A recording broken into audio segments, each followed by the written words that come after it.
एक जमाना था जब इसरो बुलक कार्ट्स का यूज करता था और आज वो मून और मार्स पर हिस्ट्री लिख रहा है। आईएसरो की जर्नी एक एक्स्ट्रॉर्डनरी कहानी है और अब स्पारडेक्स भारत के स्पेस फ्यूचर को रीडिफाइन करने वाला है। बकल अप, क्योंकि ये स्टोरी किसी साइफाई ब्लॉकबस्टर से कम नहीं है।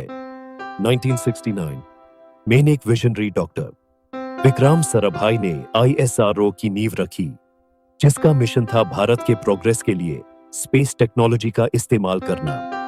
एक चर्चयार्ड में हम्बल साउंडिंग रॉकेट्स लॉन्च करने से लेकर इंटरप्लैनेटरी फीट्स अचीव करने तक, आईएसआरओ की कहानी ग्रिट और जीनियस की है। भारत की स्पेस जर्नी कैसे शुरू हुई? सिर्फ एक बाइसिकल और एक सपने के साथ।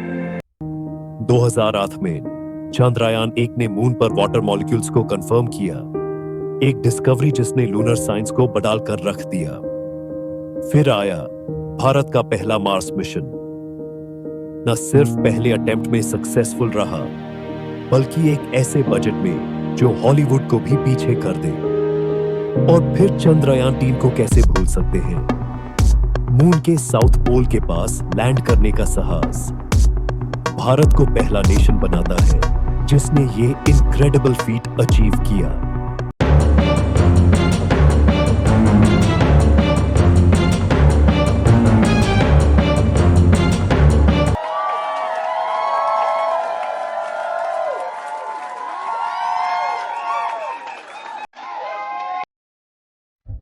चंद्रयान-3 की सक्सेस इसरो के रिलेंटलेस परस्यूट ऑफ एक्सीलेंस की प्रूफ है।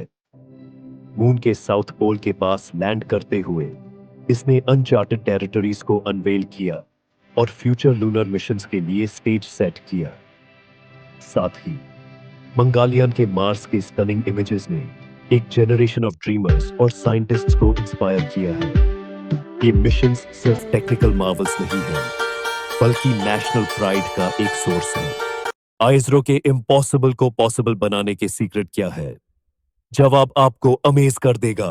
आईएसरो एक ऐसे बजट पर काम करता है जो नासा का एक फ्रैक्शन है। फिर भी इसके रिजल्ट्स दुनिया भर में रिस्पेक्ट कमाते हैं। जैसे मंगलयान सिर्फ $74 मिलियन में कंप्लीट हुआ, जो काफी ब्लॉकबस्टर मूवीज से भी कम है। ये आईएसरो को सिर्फ एक स्पेस एजेंसी नहीं, बल्कि फ्रूगल इनोवेशन का सिंबल बनाता है। स्पेस के बियॉन्ड आईएसरो जमीन पर जिंदगियां भी बदलता है। फार्मर्स को क्रॉप यील्ड्स ऑप्टिमाइज करने में मदद देना, फिशरमैन को गाइड करना और डिजास्टर मैनेजमेंट में एड देना। आईएसरो के सैटेलाइट्स एवरीडे लाइफ के अनसुने हीरोज हैं। 2023 में आईएसरो के कमर्शियल आर्म ने $300 मिलियन से ज्यादा का रेवेन्यू अर्न किया। ये प्रूव करता है कि स्पेस सिर्फ एक्सप्लोरेशन के लिए नहीं, बल्कि एम्पावरमेंट के लिए भी है। अब बात करते हैं स्पारडेक्स की, भारत का एम्बिशियस स्पेस डॉकिंग एक्सपेरिमेंट। सोचिए, तो स्पेसक्राफ्ट एक दूसरे से मिलते हैं, डॉक करते हैं और ऑर्बिट में ऑटोनोमसली काम करते हैं। यह एक कॉर्नरस्टोन टेक्नोलॉजी है स्पेस स्टेशंस, इंटरप्लैनेटरी मिशंस और डीप स्पेस एक्सप्लोरेशन के लिए। स्पारडेक्स यानी स्पेस डॉकिंग एक्सपेरिमेंट आईएसरो का ऑडेशियस एंट्री है ऑर्बिटल डॉकिंग के रेल में, एक टेक्नोलॉजी जो सिर्फ कुछ एलिट स्पेस एजेंसीज के पास है। सोचिए, दो स्पेसक्राफ्ट वास्ट स्पेस में ऑटोनोमसली मैन्यूवर करते हैं, पिन पॉइंट एक्यूरेसी से अलाइन करते हैं और सीमलेसली डॉक करते हैं, जैसे एक सेलेस्टियल बैले परफॉर्म कर रहे हो। पर यह इतना जरूरी क्यों है?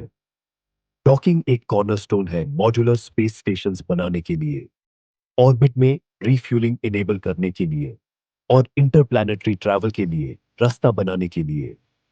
इमेजिन करिए, एक स्पेसक्राफ्ट अर्थ के ऑर्बिट में रिफ्यूल करता है और फिर मार्स या उसे आगे जर्नी करता है, सिग्निफिकेंटली मिशन के कॉस्ट्स और रिस्क्स को रिड्यूस करते हुए। स्पारडेक्स सिर्फ एक टेक्निकल एक्सपेरिमेंट नहीं है, यह एक डेमोन्स्ट्रेशन है कि भारत फ्यूचरिस्टिक मिशंस जैसे इंटरनेशनल स्पेस कोलैबोरेशंस और डीप स्पेस माइनिंग में रेडी है। यह टेक्नोलॉजी मार्स पर ह्यूमन मिशंस को भी सपोर्ट कर सकती है, जहां स्पेसक्राफ्ट जर्नी के बीच में सप्लाईज ट्रांसफर कर सके। स्पारडेक्स सिर्फ शुरुआत है। आदित्य 11 जैसे मिशंस जो सन को स्टडी करेगा, गागानिया जो ह्यूमंस को स्पेस में भेजने वाला है, और वीनस एक्सप्लोरेशन जैसे होराइजन्स के साथ आईएसआरओ की जर्नी बाउंड्रीज को पुश करती रहेगी। हर कदम सिर्फ भारत को ही नहीं, पूरी दुनिया को इंस्पायर करता है। उनको टच करने से लेकर मार्स के सीक्रेट्स अनलॉक करने तक आईएसआरओ एक्सप्लोरेशन और इनोवेशन की स्पिरिट का एम्बॉडीमेंट है। स्पारडेक्स एक एक्स्ट्रॉर्डिनरी काम का अगला चैप्टर है। यूनिवर्स इंतजार कर रहा है। क्या आप बिग सोचने के लिए रेडी हैं?